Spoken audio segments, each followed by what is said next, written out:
Hello and welcome to another episode of the All-CAW Wrestling video podcast type thing, where we're back once again to take you through the matches, main events, and of course mullets of the WWF and WCW of yesteryear. I am the Big Daddy D, and joining me here at the podcasting table is the Little Daddy E. Will you please come out from under the table? No, I'm not coming out. Look, I promise we won't review any more Hulk Hogan movies, okay? Besides, we're covering the Flair vs. Steamboat rematch. Fine. To be honest, after all the insanity that's been going on in the WWF and Hulk Hogan's attempts to become a leading man in Hollywood, it's actually a relief to be back in WCW, especially considering that Flair and Steamboat are going at it again. A relief to be back in WCW? Wow, that's a first.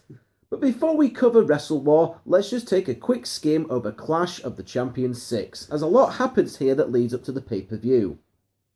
It's April 2nd, 1989, the same date as WrestleMania 5. Between the Hogan vs. Savage match and the Steamboat vs. Flair rematch, this could very well be the greatest night in the history of our great sport. Okay, who let Tony Schiavone in here? Curses, foiled again. We are live from the Superdome in New Orleans, Louisiana for Clash of the Champions 6, Ragin Cajun. Our hosts for this evening are Jim Ross and Michael P.S. Hayes for some reason. What? Hey, what does the P.S. stand for? Do you remember? No, I've forgotten again. Purely sexy. Oh, yeah. Somehow that guy controls the world's sexy resources. Somehow. Also, ring announcer Gary Michael Capetta, the voice of WCW in the early 90s, makes his first Clash appearance here. To reaffirm the NWA's position as the standard bearers of wrestling tradition, a veritable who's who of the history of the business is in attendance.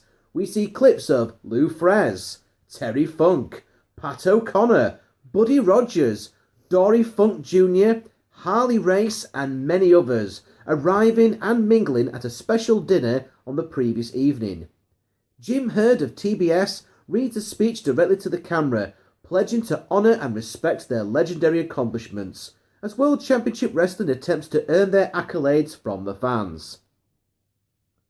Essentially, he is apologising for the mistakes that the Crockett promotions made and trying to earn the fans' trust, whilst at the same time differentiating the NWA/WCW's approach from the more cartoonish atmosphere of the WWF. Yeah, keep in mind, this is the same man who fought a hunchback gimmick, so there couldn't be pins, so both the shoulders wouldn't touch the back, see? He thought that was a stroke of genius, and in about a year or so, they will have RoboCop show up at a pay-per-view to help free Sting from a small cage that the Four Horsemen lock him in. So, sending out some conflicting messages there, Jimbo. The event starts off with the Samoan SWAT Team, with Paulie Dangerously, versus the Midnight Express with Jim Cornette. After his original Midnight Express were run out of town, Paul E. Dangerously brought in the Samoan SWAT Team to continue his feud with Jim Cornette's Midnight Express. The Samoans are Fatu, who would later go on to become the Hall of Famer Rikishi. And once tried to murder Stone Cold Steve Austin. He did it for the people. He did it for The Rock. And Samu, son of Arthur. Samu, along with his father, now trains wrestlers. Good for him. The Samoan SWAT Team would later end up in the WWF in the late 90s as the Head Shrinkers. That's a little bit racist.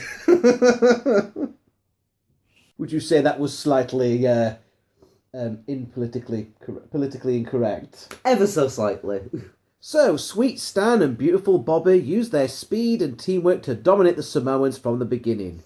So, Paulie dials somebody up on his ever-present mobile phone. Clearly the man was ahead of his time even back then, and forces Fatu to listen to whoever's on the other end. They don't specifically say who he's calling, but it totally makes sense if it's Arthur back in Samoa. The SST still can't get it together as the Midnights keep cutting off their bursts of offense and even make an illegal switch that Hayes complains about, since the Midnight Express are technically now the baby faces here. The tide eventually shifts as the Samoans isolate Eaton and pound him in their half of the ring. But Bobby makes the hot tag and Lane comes in like a house of fire. The Midnights unleash their fast break offense on both Samoans and ram their heads together. But the Samoans no-sell it and actually start beating on each other because, well, they're savages, aren't they? Not at all like those good old wholesome American boys. Again, ever so slightly racist. Anyway, beautiful Bobby makes the mistake later on in the match of trying to crack the two Samoans' heads together again, which they no-sell before smashing him with a double headbutt. You'd think that Bobby would have learned from that earlier in the match, or indeed any match involving a Samoan ever. The managers get involved in this match too, as Cornette plasters Fatu with the tennis racket when the referee isn't looking. But when the Express hit the rocket launcher on Samu, whilst Cornette is slugging dangerously, referee Tommy Young chooses to escort Stan out onto the apron rather than count the pinfall. Meanwhile, Fatu cracks Eaton over the head with Paul E's massive cordless phone that looks like a house brick and rolls Samu on top for the free count at the 20-minute, 32-second mark. Yeah, there's something you couldn't do in 2015. Imagine trying to beat someone unconscious with an iPhone 6. No, I don't think you could beat anyone unconscious with an iPhone 6. If it was a Nokia 3310, then yes, definitely. Those fucking things are indestructible. To me, there's no such thing as a bad Midnight Express match because of their tag team psychology. The lads have been absolutely solid since we started doing the podcast, and many times over they've been the MVPs of whatever show we've been watching. This is still the case here with this show, but the Samoan SWAT team have obviously still got a lot of growing to do. Still, this was a solid opener that the crowd got into. So our next match is the Great Muta with Gary Hart versus Stephen Casey. Big Daddy D doing some kung fu type of movements which you can't see because this is audio only. Billed as the son of the Great Kabuki, the Great Muta gets a cool laser light show entrance, and Ross does a credible job of getting his mysterious character over on commentary, even if he does insist on calling him Muta. It's not as bad as Shivani mispronouncing the Yeti, but it's still a bit annoying. The Yeti! Here comes the Yeti! Oh, it's going to be fun when we get to him. Here comes Muta! Muta versus the Yeti! I don't know if Muta really is the son of Kabuki, to be honest with you. But at least this is done in better taste than what WCW did years later by making out that Paul White was the son of Andre the Giant after Andre had died. I mean, how crass can you get? I'm gonna destroy Hulkamania, 'cause I am the son of a giant. Also once fell off a skyscraper in a monster truck. Maybe. I came back to wrestle later on in the night and everything was fine. Because I'm apparently Wolverine now. Muta definitely has a unique aura to him as he removes his entrance gear and meditates silently before spewing his green mist in the air and then in Steve Case's face when he decides to interrupt Muta's pre-match ritual. Big mistake.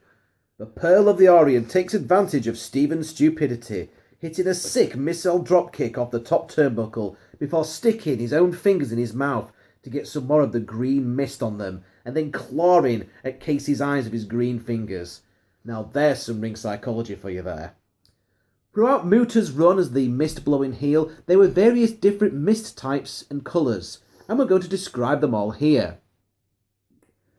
So, we've got green, which causes discomfort and disorientation, like rubbing onions in your eyes. There was red, which was burning, which was like rubbing hot sauce in your eyes. There was black, which is like a blinding mist. Yellow mist, which paralysed the opponent. And blue, which puts the opponent to sleep. I think it'd probably be cool for someone to bust out the yellow mist and have the opponent freeze in place, like an opponent of Sub-Zero from Mortal Kombat. Somehow also defying gravity, because if they're frozen, gravity no longer affects. Frozen in midair whilst they're doing a top rope drop kick.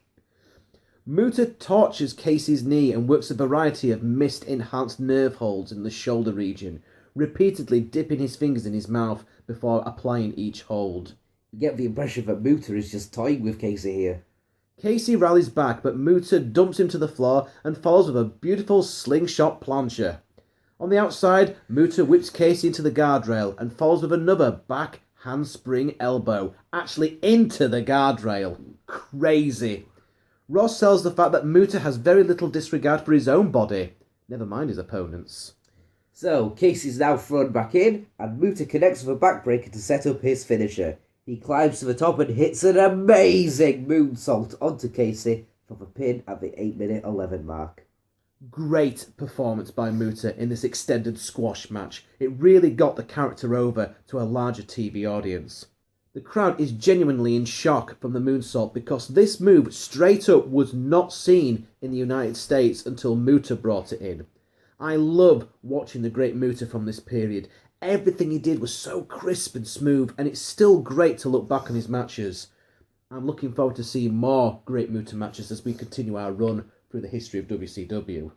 After a couple of cracking, fast-paced matches to get the crowd all excited, the bookers then kill off all of that heat by wheeling out Hacksaw Butch Reed with Hiro Matsuda versus the Junkyard Dog with the worst marching band of all time, as they play when the Saints go marching in for his entrance. Ross and Hayes openly speculate on how much the band has had to drink before the show, which is kind of funny. What isn't funny is when Ross comments that JYD is with his people tonight. Yes, Jim, they're black. Get over it, you filthy racist. Do I really need to mention that the only two black guys they've got on the roster are wrestling each other tonight? Oh, and they've got their only black referee, Teddy Long, Tag team match in this match as well. Do I also really need to mention that Hayes referred to Reed as boy a number of times? Doing a whole lot for that southern stereotype there, lads. Anyway, the match felt like it was in slow motion, but Ross and Hayes did a good job of covering that by talking about their Mid-South rivalry in the Superdome years ago. The Dog and Butch take turns battering each other for a while before returning to rest holds, with Reed going for a chin lock on a couple of occasions. Meanwhile, a young Randy Orton is making notes somewhere. Ross harps on about Butch Reed's soup bones again. Seriously, what are those? I've no idea. I get the impression that Butch Reed must be really good at making soup. Anyway, Dog fights back but misses his falling headbutt, giving Reed the chance to climb to the top rope and blast JYD with the flying tackle. Reed thinks he has won this match, but the Dog had his foot on the ropes.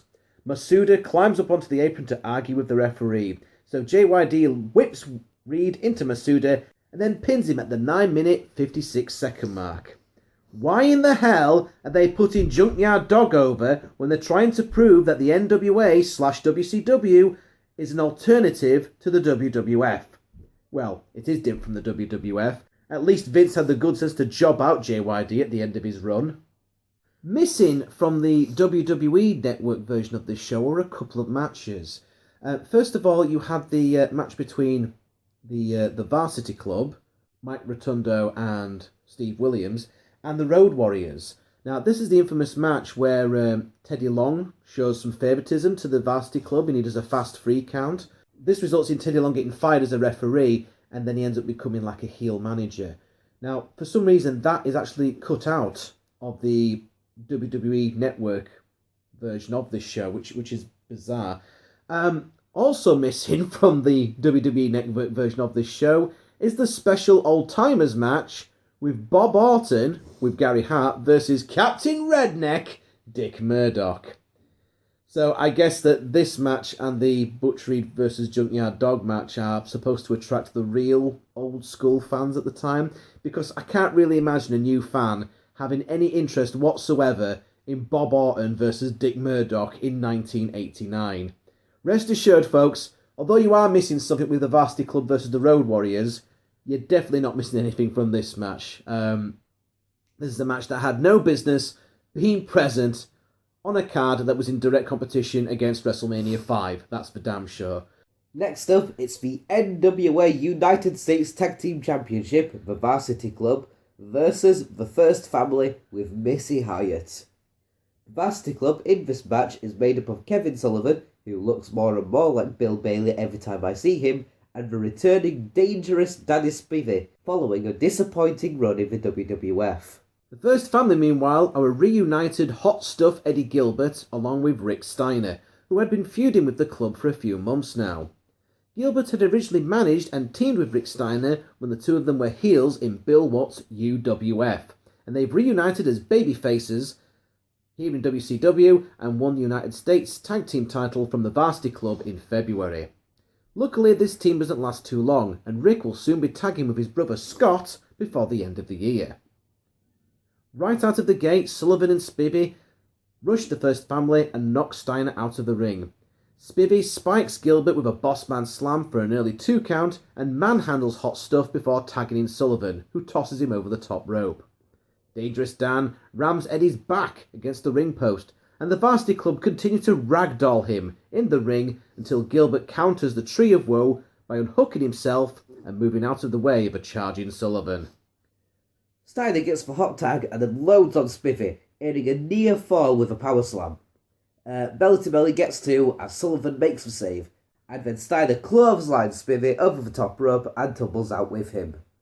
Amidst the chaos, Missy Hyatt slips her loaded Gucci purse to Eddie Gilbert, who clocks Sullivan in the arm with it. Sullivan is out cold from the trauma to his bicep, not his head, and Gilbert easily gets the 3 count at 3 minutes 51 to retain the NWA United States Tag Team Championship.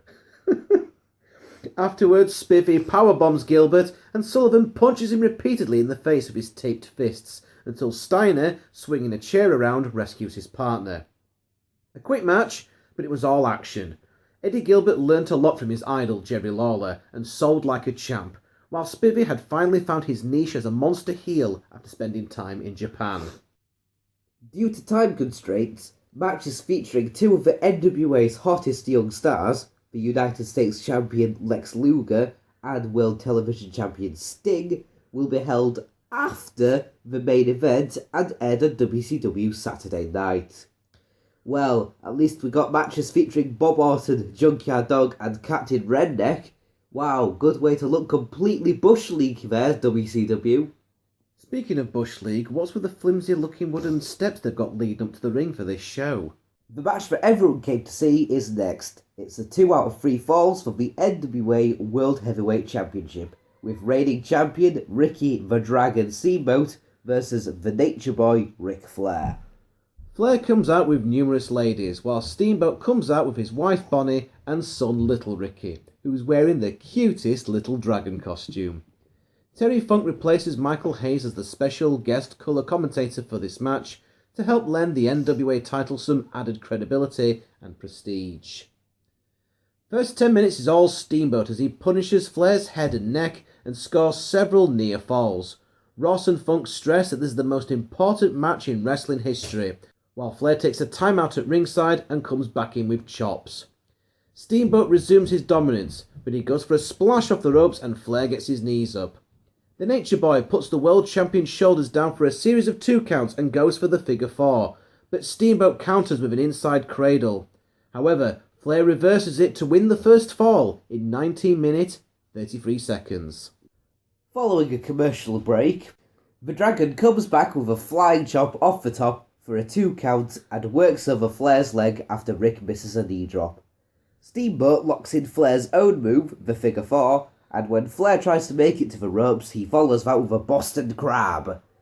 Flair squirms under the ropes to break it, but the damage has been done as Slick Rick limps around and Trace chops with the Dragon. Backslide gets 2 for Steamboat and the match spills out onto the floor, where challenger body slams champion and whips him into the guardrail. Flair suplexes Steamboat back in for 2 and busts out an abdominal stretch cradle for a handful of 2 counts. He balances that bit of technical wizardry with some rule breaking, using the ropes in an unsuccessful attempt to pin Steamboat. The Dragon comes back with a rolling cradle for a near fall, but Flair chops him down and goes to the top turnbuckle. Steamboat suplexes Flair down and pounds away at his back, as JR brings up the airplane crash that broke Rick's back. This leads to the finish of the second fall, as Steamboat lifts Flair in a double chicken wing for the submission at 34 minutes 14 seconds. As we return from a break, Steamboat has Flair in an abdominal stretch, but Slick Rick breaks it by raking the eyes. Nonetheless, Steamboat continues to unload until Flair counters a side headlock with a knee breaker and applies for figure 4, but the Dragon quickly makes it to the ropes. They trade the advantage back and forth until Flair avoids a running leap in the corner and Steamboat hurts his knee. Like a shark sensing blood in the water, Flair targets the leg and locks on the figure 4 as Steamboat slaps the mat in agony. But tap-outs don't mean anything in 1989. He finally gets to the ropes to break it, but Flair continues his assault by smashing Steamboat's leg across the apron. Steamboat comes back with chops and whips Flair into the corner for the familiar spot, where Flair flips over the turnbuckle, runs along the apron and climbs the turnbuckles. But instead of getting slammed off, Flair actually hits a sweet flying body press for 2. Steamboat scoops up Flair for a body slam, but his knee gives out and Flair lands on top of him for 2. Still selling the leg, Steamboat rallies back and lands the flying body press for a close near fall, but he misses an elbow drop and Flair chops away. The Dragon comes back with a swinging neck breaker for 2, and Flair dumps him to the floor, but Steamboat slingshots back in with a sunset flip for a near fall. A sleeper hold brings the Dragon down and almost out, but Steamboat wakes up and frees himself. The Nature Boy goes after the leg again, and Steamboat counters with an enziguri for 2. But Steamboat misses a splash off the top and Flair zeroes in on the knee.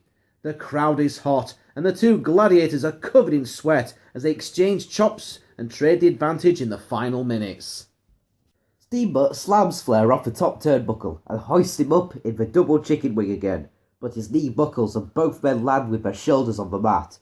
Referee Tommy Young administers the 3 count at 55 minutes 49, just as Steamboat lifts his shoulder at the last moment to retain the NWA World Heavyweight Championship. Afterwards, Flair is pissed because his foot was under the ropes. A classic match in every sense of the word. This one was nearly an hour of athletic back and forth action between 2 heated rivals that didn't rely on stalling or lengthy rest holds. When they did go to the mat, it served the story, as each man focused on a particular part of the body. Flair going for the leg, Steamboat going for the back. And the world-class selling made sure that it was never boring. One of the greatest wrestling exhibitions of all time. And this built up to the well-executed finish that was a perfect end to the match, portraying them as equals and setting up the final part of the legendary Flair vs Steamboat trilogy, which we'll see at Wrestle War. In a post-match interview backstage with Jim Ross, Ricky Steamboat plans to move on and defend the world title against the other top contenders, but footage is shown of Ric Flair's foot under the bottom rope during the deciding pinfall. The Dragon agrees that the Nature Boy has a legitimate case for a rematch and JR signs off. Just like last year's head-to-head battle between Clash of the Champions and WrestleMania, you could easily argue that Clash 6, Ragin Cajun, was the superior wrestling show based on the main event alone. The rest of the show wasn't quite as solid, and it was absolutely mind-boggling that Sting and Lex Luger weren't featured at all. Time management was a major problem, but the epic main event more than made up for it. Ric Flair and Ricky Steamboat were at their absolute peak here, and they put together a match for the ages. The Great Muta also made an impressive Clash debut, and the opening tag team bout did a solid job of furthering the feud between Jim Cornette and Paulie Dangerously. This event gets a thumbs up from us, but before we get around to doing Match of the Night honours, we will discuss Wrestle War 89, Music City Showdown.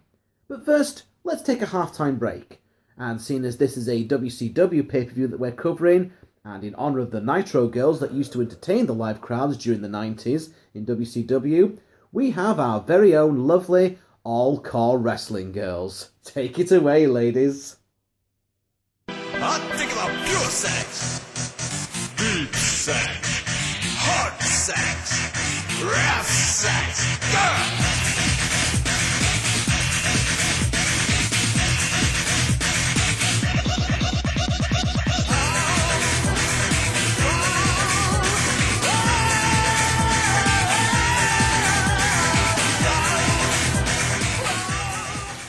Well, I'm sure you'll agree, that was very entertaining. Very, very attractive ladies. I feel all warm and tingly inside. What are you talking about? We just sat here for a couple of minutes drinking coffee. I don't know if everyone listening at home quite got the same feel as we did, what this being an audio podcast type thing, but trust me, it was fantastic. There were ping pong balls everywhere. Seriously, what's going on? So anyway, on to Wrestle War 89, Music City Showdown, featuring a logo that contains a banjo with spikes and a chain on it. Wait, what? Yeah. Great artwork on the VHS cover as well, as it's mostly taken up by a giant photo of Sting, who only has a 2-minute match on this pay-per-view, and there's no mention of Ric Flair at all. Good work there, Turner Home Entertainment. It's May 7th, 1989, and as the name of the pay-per-view suggests, we are live from the Music City itself, Nashville, Tennessee. Your hosts for this show are Jim Ross and Bob Caudle. To start things off, the Oak Ridge Boys sing the national anthem. I have no idea who these people are, but at least they did a damn better job of singing the national anthem than what Rockin' Robin did at WrestleMania 5. Ross tells us that there will not be a hair versus hair stipulation in the US tag title match. Oh, I was so looking forward to that. That's like my favourite part, the mullets. Well, surely you won't want to see the mullets getting cut off. The NWA has decided against this, as apparently, just in case we forget, we wrestle in the NWA, damn it, so gimmicks can't be used. Yet again, bear in mind that this is the company that had a hunchback gimmick, had Robocop making an appearance on a pay-per-view to help out Sting in a year or so. Oh, and on this very pay-per-view that we are about to watch, we're about 30 minutes away from a Texas bull rope match. So yep, still sending out some conflicting messages there. What is also conflicting is that this company doesn't know if it's the NWA or WCW, as the on-screen graphics refer to this as WCW, but all the signs in the arena and on the ring itself still refer to the NWA. What is this? What's actually going on? Our opening match is the Great Muta with Gary Hart versus Doug Gilbert, despite the fact that mere seconds earlier, Jim Ross was telling us that it was going to be Muta, or Muta, versus the Junkyard Dog here, but we get Gilbert subbing for him instead. Why? Well, apparently JYD couldn't make it to the show. I hope it wasn't for the same reasons that he got fired from the WWE for. Maybe he was still out drinking with that marching band he had for his entrance at Clash of Champions 6. Doug's brother, Hot Stuff Eddie Gilbert, runs down for moral support as Doug finds himself being completely overwhelmed by Muta's offensive moves. Muta completely dominates the match and comes across as an absolute badass here. I think Gilbert got at least one move in throughout this entire match. Like in his match with Casey at Clash of the Champions, Muta claws at Gilbert's face with his green mist-covered fingers. Gilbert manages to avoid the moonsault, but a second attempt quickly polishes Gilbert off at the 3-minute 16-second mark. About as good as you can get for a total squash. Muta clearly has bigger things on the horizon for him, including a feud with Sting, which I'm really looking forward to going through. Our next match is Hacksaw Butch Reed versus Ranger Ross. Who the hell is Ranger Ross? Ross was kind of like the NWA's version of Sergeant Slaughter at this point, wrestling every enemy of America that the NWA could find, from the Russians to the Iron Sheik to made-up jobbers like the Terrorist. The Terrorist. Seriously? Bit in poor taste, that, isn't it? Yeah. Most of Ranger Ross's offence is kicking and punching whilst flailing his limbs about, which Jim Ross refers to as karate moves and martial arts abilities, which he probably would have gotten away with if it wasn't for the fact the Great Muta had been on earlier. Anyway, Reed gets the chance to climb to the top rope and blasts Ross with the flying tackle for the win at the 6-minute 59-second mark. Next! Next up, it's a Texas bull rope match. Yes, really. We have Captain Redneck Dick Murdoch versus Bob Orton Jr. with Gary Hart. Just when you thought that we'd escaped this match by the WWE Network, not including it on Clash of Champions, we get that rematch that no one actually asked for. Gary Hart had helped Orton win by nefarious means at Clash of the Champions 6, so Murdoch wanted revenge in his specialty match. This is about as anti-hardcore as you can get, as both guys barely make contact with each other. Basically, it's one of those terrible Southern-style wrestling gimmick matches where one guy feels the need to treat the other like a cow for some reason. There's even a bell in the middle of the rope. Ding, ding, ding, ding. No hunchbacks, go away, we don't need you. Anyway, the match comes with Murdoch trying to tie Murdoch up, dropping an elbow, and pinning him in the 4-minute, 54-second mark. After the match, Orton tries to hang Murdoch with the rope.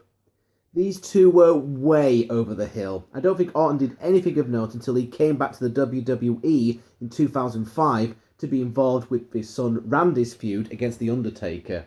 Our next match is the Dynamic Dudes versus the Samoan SWAT Team with Paulie Dangerously. Okay, seriously, who are the Dynamic Dudes?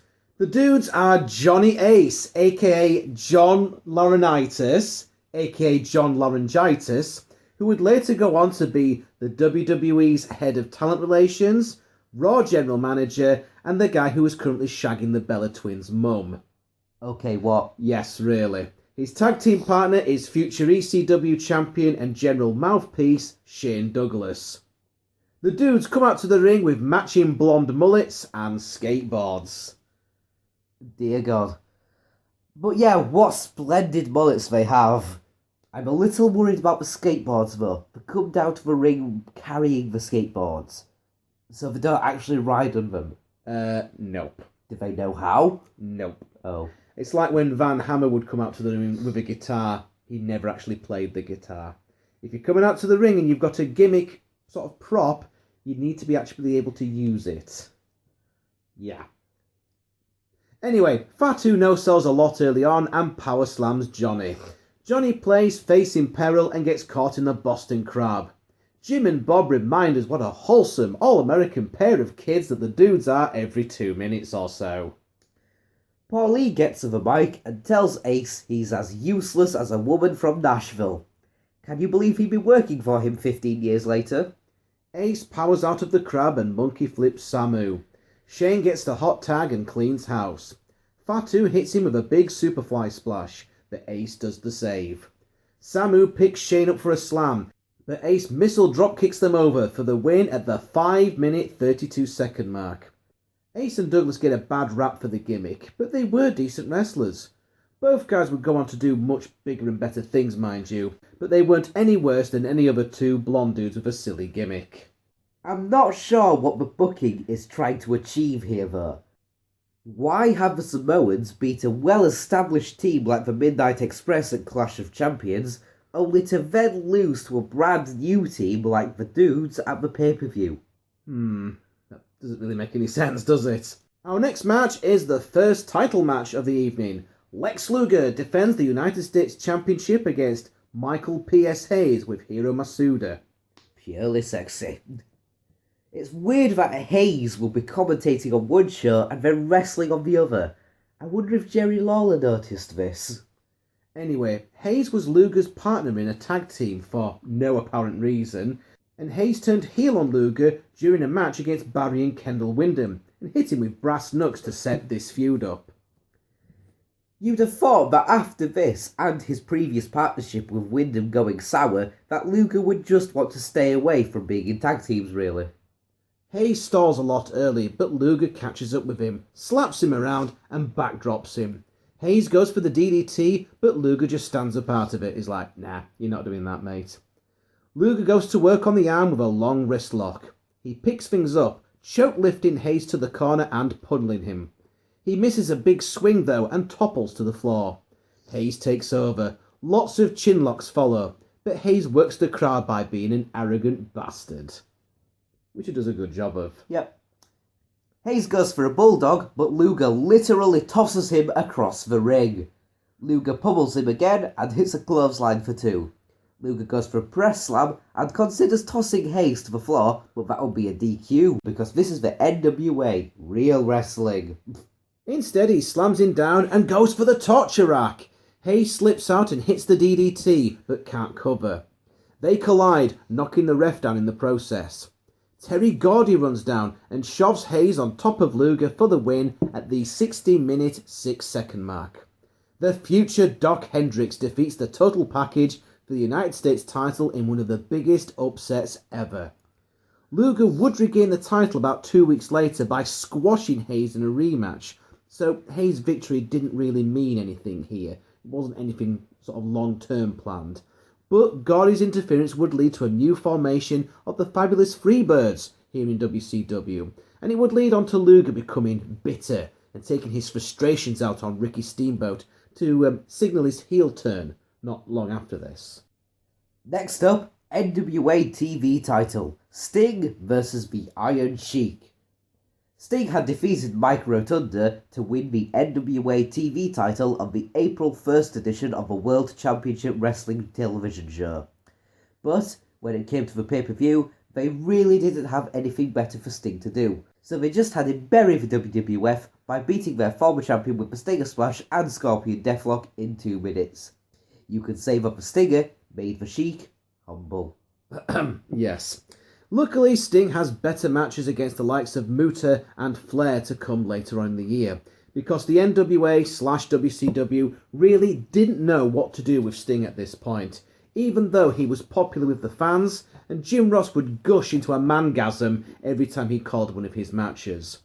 It's safe to say that he really is the number 2 babyface at the moment behind Steamboat. And now, for some bizarre reason, we get the NWA Heavyweight title match, Ricky Steamboat versus Ric Flair. Why this wasn't the last match of the show, I've got no idea. Because of the chaotic circumstances from their last 2 matches, what with the ref bump at Chi-Town Rumble, and with the ref missing Flair's foot on the ropes at Clash of the Champions 6, we get one final match between the two. And there's also judges at ringside, Lou Frez, Pat O'Connor and Terry Funk, to ensure that if it does go to a draw, they will still be a winner. That doesn't really make much sense when you think about it, because the other 2 matches didn't go to draws. What the match really needed was a second referee. But you know what? Screw logic, because it gets Terry Funk out there, and that's all that's important. And by the way, I couldn't believe how young Terry Funk looks here. Yep, that's because he bathes in the blood of buried wrestlers every night. That's not what actually happens. Well, he obviously stopped doing it at one point, because he looks old as fuck now. Yeah. Might cut that bit out, actually. What was that? I don't know. Thinking that Terry Funk's some sort of goddamn vampire. I don't. Flair brings about 40 women to the ring with him, like no joke, while Steamboat brings out his wife and son, who is riding on a little pony. Oh. No, Steamboat, he's riding on a pony, not his son. Meanwhile, those 40 women will probably ride on Flair's baloney pony before the end of the night. Ooh. Oh my god! Stop it! Stop it! Be professional here. Professional, goddammit. Lots of jockeying for the upper hand early as Flair slaps Ricky around, but Steamboat isn't one to just let himself get slapped without delivering a slappering of his own. Flair backs him into the corner and hits a chop that even referee Tommy Young sells. They trade chops and Flair falls all the way to the floor. Flair stalls for a bit as Ricky starts to get pissed. Back in, Ricky wins a test of strength and turns it into an armbar. Flair whips him off but gets shoulder blocked and arm dragged right back down into the armbar. That segues then into a hammerlock. They trade moves back and forth until Steamboat goes all the way over the top to the floor off a missed crossbody. I like how Fez is scribbling down notes, and if you know anything about Lou Fez, you can bet he's actually taking notes on the match. The guy loves his kayfabe. He certainly does. Flair delivers a few chops to Ricky and has words with a guy in the crowd, i.e., "You keep your mouth shut!" The chops are deafening and echo throughout the arena. He gets several 2 counts and hits a butterfly suplex for 2 more. Ricky tries another crossbody and gets hot-shotted onto the top rope. Great spot as Flair gets 2 and then leans on Ricky's throat whilst arguing with the referee. What a twat. I love it. To the floor, Flair delivers a suplex and we get our second tally. Funk and O'Connor for Flair and Frez for Steamboat, leaving it at 4-2 to Steamboat. Flair tries to suplex Steamboat back in and Ricky reverses to an O'Connor role in a nice bit of history that only Pat O'Connor himself would probably get. Flair tries a crossbody and they both go over in dramatic fashion. Back in, Steamboat catches Flair on top and slams him off into a double chicken wing, but Flair is on the ropes. Ricky goes up, but Flair rattles the ropes, sending Ricky all the way to the floor, injuring his knee again on the landing. Well, you know what time it is now. It's time to go to school. Flair goes after the leg like a sadist and locks in the figure 4 leg lock, but Ricky just makes the rope. Flair grabs Ricky's leg and just starts pounding away at the knee. He stops to woo and takes an enziguri for it. I can't woo like Ric Flair. Woo! Yeah, see, he's better. No one can woo like Flair. Steamboat picks Flair up and slams him, but Steamer's knee has been hurt so bad that Flair is able to reverse it into a cradle on the way down and hooks the leg for a small package for the win at 31 minutes, 31 seconds. Incredible match. Ironically, it's the very same move that gave Steamboat the win over Randy Savage in their historic 1987 match at WrestleMania 3. I still give the slight edge to Clash of the Champions as being the greatest match ever between these two, but this one is just a hair's breadth beneath. But we're not done here, as Terry Funk leaves the judges' table to congratulate Flair and generally make a nuisance of himself, while Flair is trying to give his victory speech. He challenges Flair on the spot, and Flair retorts that Funk has been rubbing shoulders with Hollywood for the last few years rather than competing in the ring, so he isn't even on the radar of contenders like Sting and Luger. It's at this point where I'm reminded of Mick Foley's book, where he mentions that Terry would be like a softly spoken uncle 1 minute and then a raging maniac the other, as Funk appears to reluctantly, and quite sadly, accept Flair's decision before sucker punching Flair, beating the crap out of him and then pile driving him onto a table and breaking his neck. Awesome. You see, there was a reason for a table to be at ringside. I think the documentary Beyond the Mat puts it best about Terry Funk. Some people in the ring only acted crazy, but Terry made you believe that it was real. Flair would take time off to sell his injuries and stew in his own anger before coming back for his revenge against Funk. Notice how one feud begins right as the other wraps up. That keeps the fans' attention without a lot of filler. Steamboat vs Flair should have really been at the end of the pay-per-view, as the rest of the show is pretty anticlimactic. So, the last 2 matches of the card are for the 2 different tag team championships in the NWA. First up for the NWA World Tag Team titles, it's the Varsity Club with Kevin Sullivan versus the Road Warriors with Paul Ellering. Now, as we mentioned previously, the Roadies had lost the tag team titles to the Varsity Club at Clash of the Champions thanks to some dodgy refereeing from Teddy Long, player.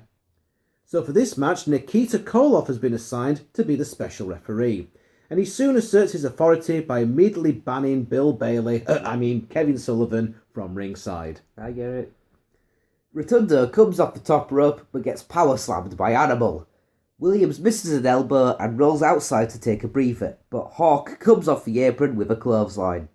He misses a second try and posts himself. That opens the door for Rotundo to sneak over and toss him into the post. The club then go to work on Hawk's shoulder. Animal gets the quick tag and cleans house. It turns into a Pier 6 brawl. Rotundo goes over the top and the Roadies hit Williams with the Doomsday device. But Danny Spivey and Sullivan drag Nikita out of the ring and smack him around a bit for the DQ finish at 5 minutes 10 seconds. Oh well, it was pretty good while it lasted. But the DQ finish is silly because the Varsity Club would be stripped of the titles anyway. So why not just have the Roadies beat them for the belts? In the end, the Roadies never got those titles back, which shouldn't be much as a surprise when they eventually turn up in the WWF as the Legion of Doom. And lastly, in what I suppose is the main event of the evening, it's a rematch between the first family of Eddie Gilbert and Rick Steiner, with Missy Hyatt, versus the other 2 members of the Varsity Club, Kevin Sullivan and Danny Spivey, for the United States Tag Team Championship. Spivey uses the ring post to take out Steiner right off the bat, leaving Gilbert to wrestle the rest of the match by himself. Gilbert survives long enough to make the tag, but the referee didn't see it. Rick just thinks, well, fuck it, and wanders into the ring anyway, blasting Sullivan with a Steiner line and allowing Gilbert to fall on top of him for the fluke win at 6 minutes 41 seconds. Steiner was apparently legitimately hurt, so this is the reason why the match was done like this. And unfortunately, the Gilbert-Steiner tag team fell apart soon after this. But on the plus side, Rick would soon be tagging with his brother Scott.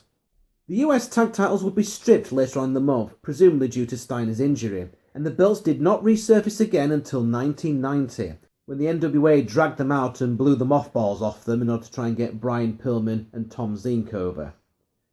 The match was just Gilbert selling for 6 straight minutes until Steiner hopped in. Just a nothing tag team match to send the fans home happy, I guess.